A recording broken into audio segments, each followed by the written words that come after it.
Today, I'm going to talk about why men must experience pain in order to be successful, especially in 2025, where there's a lot of changes happening so fast in the world. And I have a few bullet points here that I'm going to talk about, a good 7.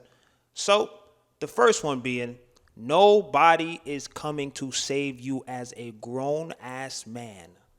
And I hate to say this, but I had to learn that because we can either choose two routes, right? We can be the victim guy who's like, oh man, life sucks, da da da da, it's never gonna get better, da da da da da da da, and just keep, complaining about it.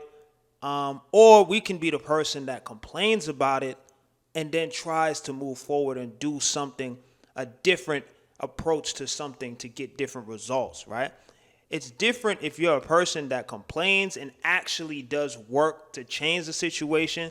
But I do not agree with the men that complains and don't do shit to complain with to change their situation. That's counterproductive. I'm not gonna sit here and cap and be like, men are not allowed to complain. Yes, you are.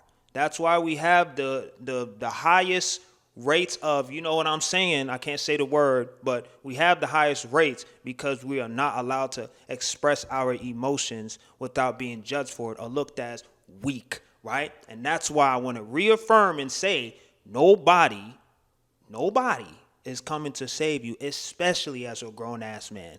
I can even stoop down a little bit and say for teenagers as well, right? Because we live in a generation now where there's a lot of single mothers happening, and I don't want to discredit them, but if I'm being honest, there's only so much that a mom can teach a man about manhood, right? We always got to look outwards. It could either be to the internet, right? A lot of men go to the internet and they follow the red pill and this, that, and the third, and if they want to get dating advice or other male mentorship, they go to a program, they get a coach that they're really like close to when it comes to high school, when they're trying to play for basketball, they get that father figure and that coach. That's why they build that bond, right?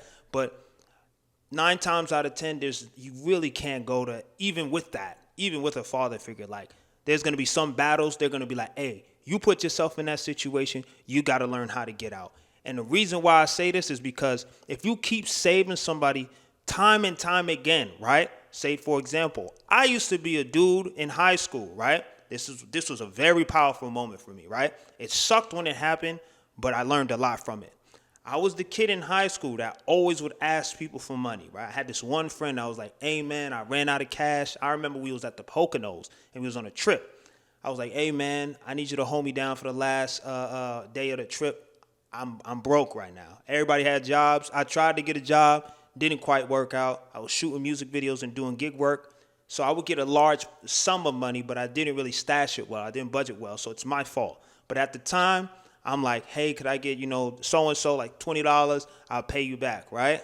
And my friend was just getting to a point where it was like, bro, like he didn't express that to me, but I already knew what it was. Like he ultimately distanced himself from me because I was the dude that kept asking him for money. And then once he did that, I was like, yo, why is he acting weird? Like, I said I'd give it back to him, and I was ready to give it back to him. But he's like, when somebody asks you for money over and over again, and I've had that happen to me, and then, it's like, dude, why do you keep running out of money? You know what I'm saying? Like, my job is to be your friend, not to save you every time you run out of money. You're doing something wrong. So if that never had happened to me, I would have never learned, hey, you got to learn how to get your own money, stash that shit, make sure that you good no matter what. And ever since that happened, where my friend distanced himself from me because I kept asking him for money, I got better with money. I got even more money, you know what I'm saying? And I don't have to ask nobody for money no more. It's been a while since I asked somebody for money. If I ask somebody for money, it's because my card got stolen, locked out. 9 times out of 10, 10 times out of 10, I'm going to pay you back when I get my card back, right? But I haven't had to do that in years. I haven't had to ask anybody for money because that was a very painful experience for me. Having to talk to a friend and be like, hey, man, I ain't got it right now. Help me out. And he's like, all right, bro. You already tell he's tired of it, right? So moving on to point number 2. You learn how to become more self-sufficient, right?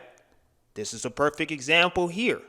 right? You ask people to help you out with a certain task. For example, if you're a content creator like me and you need a cameraman and this, that, and a third, or you need people to collaborate with so you can get more exposure and just, bring the production quality up. You hitting people up, you're like, hey, can you help me with this video? And time again, you get inconsistent or flaky people that flake the day of, even if you're going to pay them.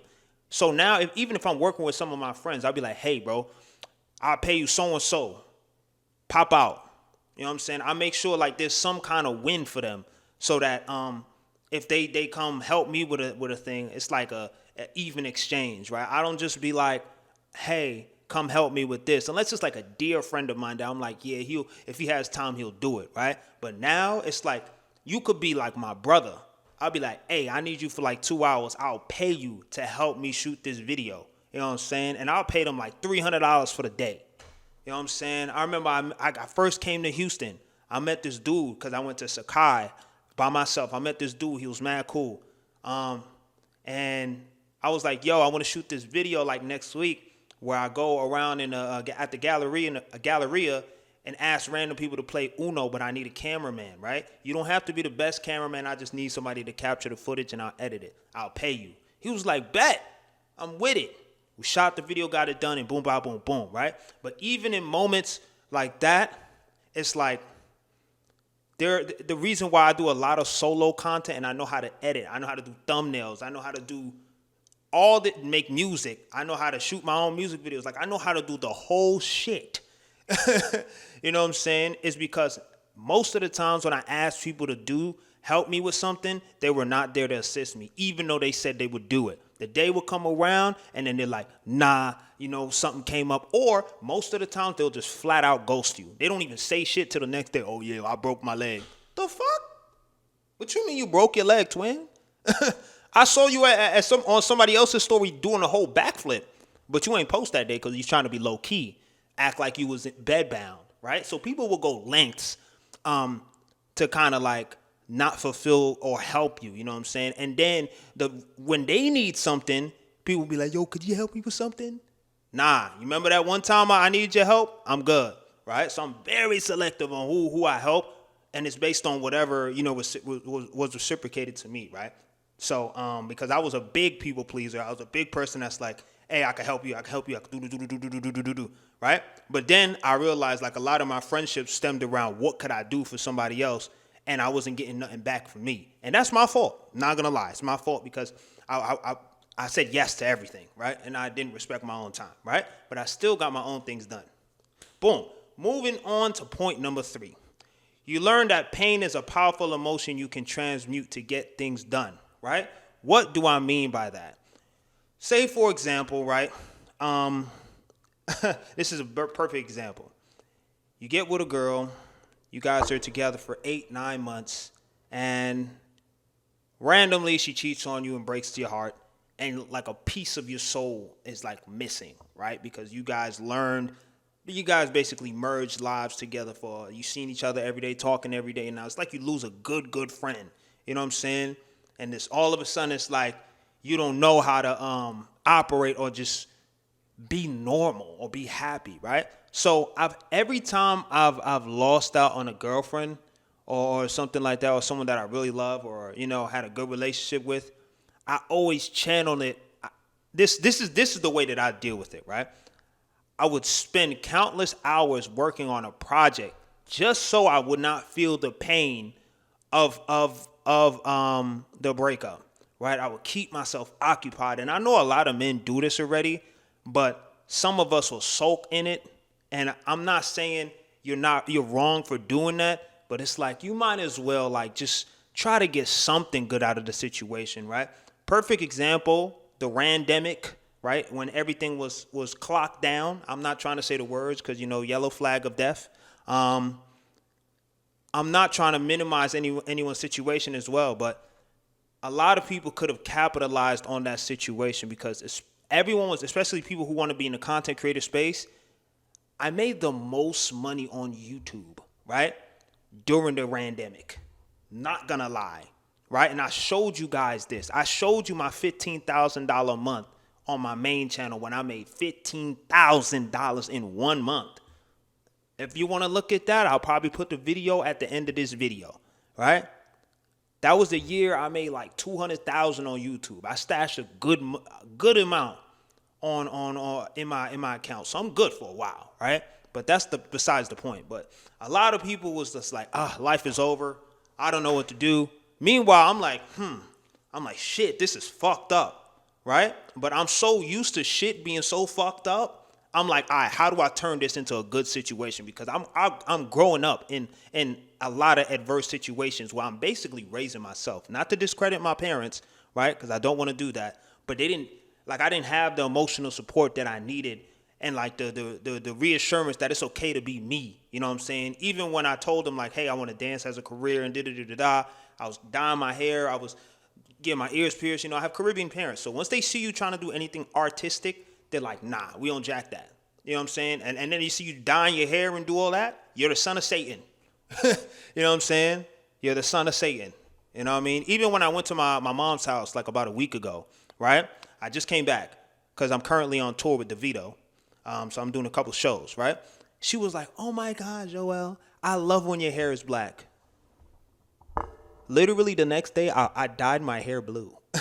Not because she said that, but because I just felt like dyeing my hair blue. I was tired. Like, I like doing weird shit with my hair. I'd be bored. So I'm like, she just looks at my hair and just like does this. And I'm just like,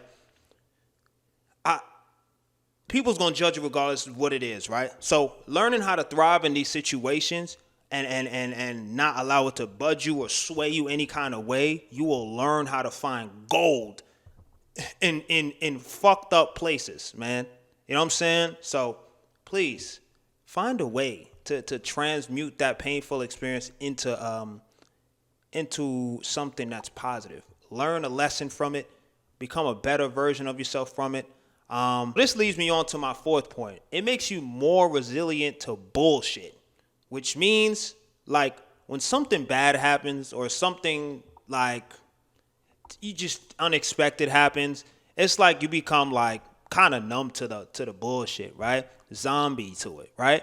And it's not that you're not emotionally aware of how you're feeling, but it's like you come to a point where it's like, what's the point of even getting mad? Like, stuff like this happens all the time. I'm going to get mad. It's not going to change the situation. So you become more logic oriented and you become like, okay, how could I resolve the situation or how could I make the situation better? Right?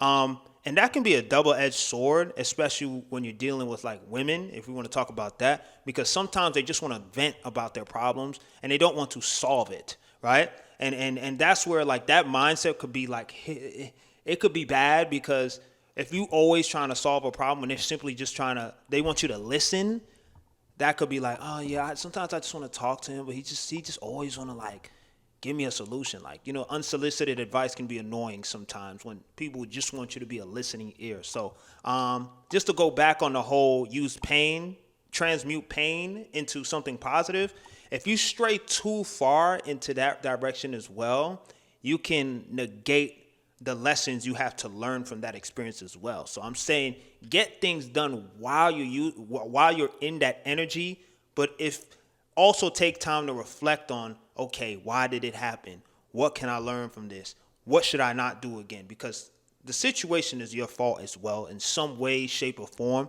I'm not saying that like if a girl cheat on you, you know what I'm saying, it's your fault, but what I'm saying is there's something that you could have done to like peep that she was going, like the interest level probably dropped at some point in time. You wasn't paying attention, you know what I'm saying? And then you could have probably caught it before it happened, you know what I'm saying? So you could minimize the pain. Like, yeah, she's been pulling away. She's been a little bit, I tried to talk to her about it. She wasn't receptive. Like, that would have been moments like, okay, yeah, we probably should stop talking. But she probably cheated on you. You found out.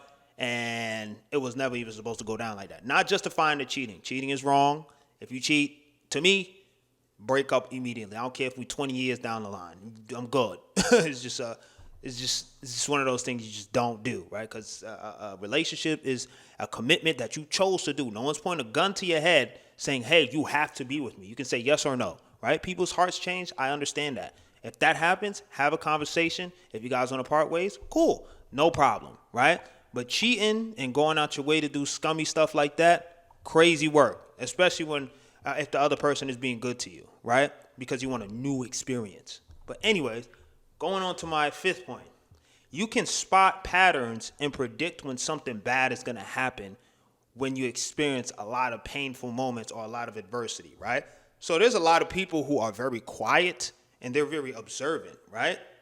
Or they're very aware, but you never think that they're aware. They're the people that's like always, they say the least, but they peep the most, right? And you're like, wow, you know that? Or you knew that about me? Or, oh, wow, you actually listened to what I just said 2 weeks ago? Yeah. Or if you're in a certain environment, like say if you're at a club or something, right? And you just peep in the room, peeping the energy, or you peep in certain mannerism and body language because you've recognized that before, or you've been in a situation like that. You got situational awareness, right? You can get a bird's eye view on the whole situation before it happens, right? So that's the positive thing of going through situations like that. I'm not saying you would want to go through painful experiences, but I'm saying like this is why I'm an advocate of people like reading books and learning from other men, and that's why it's important for men to have other men to teach them how to be men. Make sure they're a positive influence, right?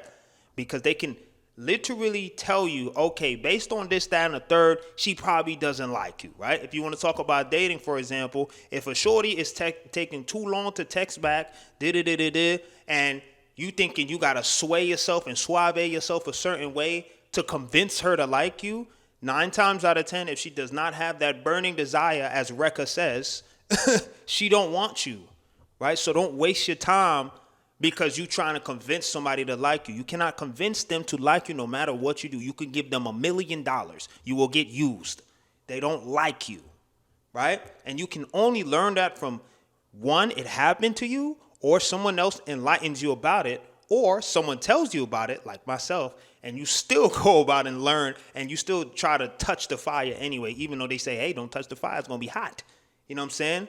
But yes, you can spot these patterns before it happens, right? Number 6, you stop giving a fuck after a while after being hurt so much, right? It kind of spins back to like the more resilient stuff, but like it comes to a point where it's just like, okay, well, that happened. What's next? Like, you know what I'm saying? Like, you stop caring, right? You kind of numb yourself out. And that can be a bad thing as well. But if you learn how to, like, not allow it to sway you to the dark side, which is like, you know, just because the world was bad to you doesn't mean you got to be bad back. I'm a big believer of that because I have every reason in the world to be a villain. I'm not going to do that, though. But people could be like, yeah, I was tortured and bullied. I'm going to be like this now because everyone did it to me, so why can't I do it back? It's not the right way to go about it. It's not the right way, right? It's not the right way, right? Don't do that. But you will become more resilient to the bullshit. You'll be like, okay, that happened. All right, whatever. I remember like I got scammed for like $3,000 like a couple years ago. And I had gotten scammed before, but I laughed about it. Like, and they was like, yo, you not tripping? I'm like, nah, bro, shit happens. Like, I've gotten so used to bullshit happening time and time again that like when bullshit happen, I'll be like, okay, I'm figure something out. You know what I'm saying? Like, I always figure it out, right? Somehow, some way, I don't stress about it. Let me not say I don't stress about it, but I don't allow it to be displayed externally. I will stress about it internally, but like, I don't crash out. You know what I'm saying? And last but not least, the pain never really goes away. You just learn how to live with it. And that's really the whole message of this video is that with these painful moments that you experience, especially like breakups and things of that nature, they never really go away. It kind of gets carried into each experience. It's just that you have to do a good job like being aware of, okay, am I acting like my old self, or is this a situation? You're just gathering intel for the next encounter or next relationship or the next experience. Like, say if you have a bad audition or you have a bad game, right? You look at the replay, you're like, damn, I did that bullshit, right? And now it lives with you. And you know, if you go to that side of the map and you see the same champion or player, you know what not to do, right? So you get better at learning at what not to do but the pain never leaves you, right? It stays with you and it becomes part of you. And then that transmute into who you are today. But that's the video for today. You guys let me know what you think about this particular video. I feel like there's a lot of things that can be learned on how to transmute pain into something positive instead of just sulking about it. And by no means, I'm an advocate for people that want to vent on, and men that want to vent on the internet, because we have this side of the internet where it's like, oh, man, if you complain, nobody want to hear that. I'm like, nigga, you can complain. You can complain. The difference is if you complain and don't do nothing about it, I don't want to hear it. Don't want to hear it. But if you complain, you trying other shit and it's still happening and you keep trying other stuff, eventually you're going to get a breakthrough. And it's like, damn, now you complaining, but it's a progressive, like, you're progressing. You know what I'm saying? It's like, I'm trying this, but it's still not working. Like, I got to switch up the approach. You know what I'm saying? It's like trying to crack the code on something, right? It's like, okay, I tried cold approaching today with the shorties. It didn't work. I tried Hinge. It didn't work. I tried Tinder. It didn't work. I tried Bumble. I got a match. Oh, she flaked, though. It didn't work. All right, whatever. Let me try Bumble a few more times. You know what I'm saying? It's just like a little example like that. But anyways, that's the video for today. And I hope you guys learned something. Let me hear y'all in the comments. And yeah, this was a video I thought about when I was kind of going through a little moment. And I was like, this reminds me of like how I would transmute my pain into something pleasant. Because as soon as I experience like some bullshit, I'm like, all right, bet. Let me get back in my bag. How do I 5 times the income that I get so I can start shitting on motherfuckers? That's just how I feel. You know what I'm saying? Like, I just get back in that mode like, all right, bet. People want to fuck around. I'm going to fuck around too. Now let's make some fuck you money.